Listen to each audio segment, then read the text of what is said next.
Hey, what's up, everybody? It's Sam from Viral Media Network.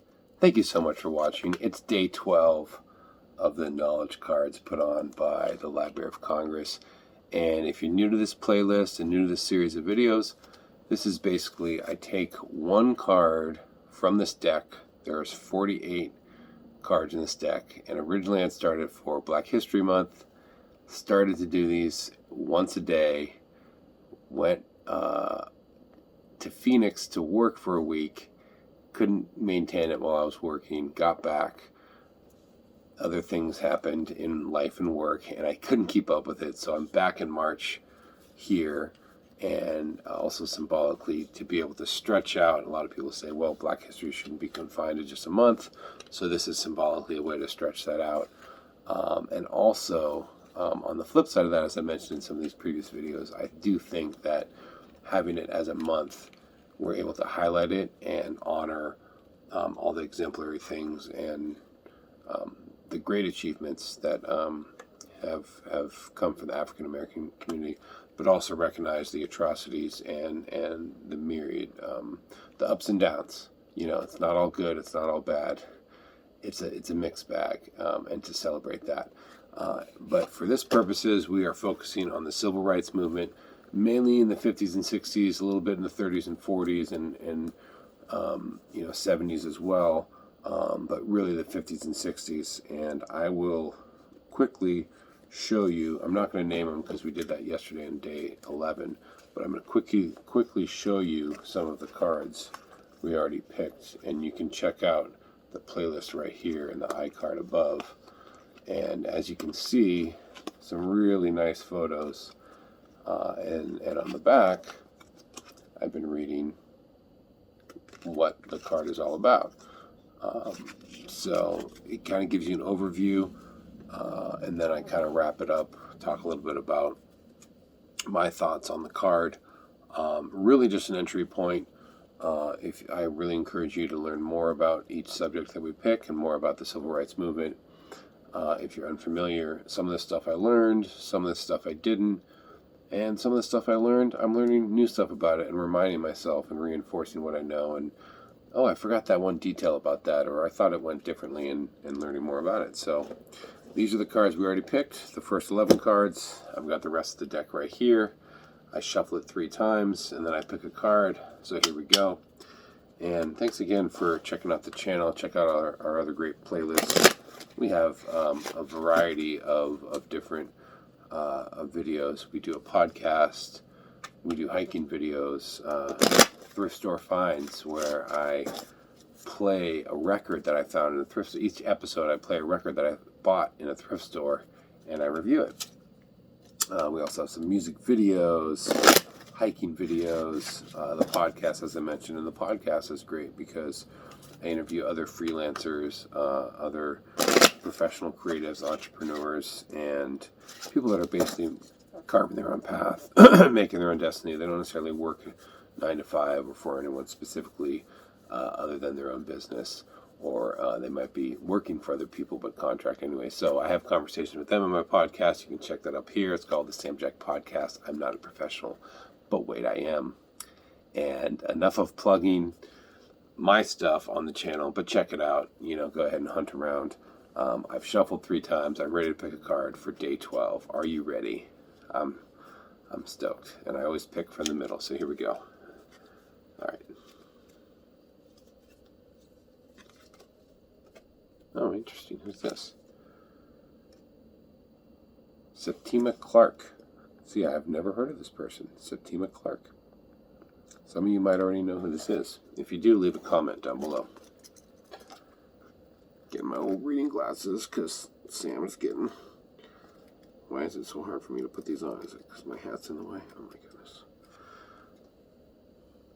Septima Clark. In 1960, Septima Clark recruited African Americans to participate in the Southern Christian Leadership Conference's Citizenship Education Program. She headed in McIntosh, Georgia. There, busloads of folk were taught basic literacy to prepare them for voter registration, an idea Clark had pioneered at the Highland Folk School in the 1950s. I just thought that you couldn't get people to register and vote until you could teach them to read and write. Clark had already campaigned successfully to allow African Americans to teach in the city of Charleston and for equal pay for black and white teachers. But in 1956, after 40 years in the South Carolina school system, she was fired for refusing to give up her NAACP membership. Clark then commenced her second career. Through her efforts, 897 citizenship schools teaching literacy and voter education in people's kitchens, in beauty parlors, under the trees, were organized from 1957 to 1970. So she was a teacher, and because she was a member of the NAACP, she was part of a radical progressive group at the time. She worked for a public school probably, and she had to give that up in order to keep teaching. And when push comes to shove, she didn't give it up, and she was fired. So she was compelled to have this quote unquote second career, helping people with voter registration. And once it's hard to believe that black people couldn't vote, but again, when you think about how long slavery took to be freed, and then the Jim Crow South after Reconstructionism, this is why they didn't want you to vote, because they wanted to keep black and African American people, minorities, out of power. And so to empower them with literacy, not only in other aspects, but in order to register to vote and be able to vote and understand what voting meant, and that's, black people understood what voting meant and the power of voting. That's why they wanted to vote. And Septima Clark really helped, usher that in. And I have never, again, this is someone that I hadn't heard of before. Maybe I learned about her in the past and again forgot about her, but I didn't know.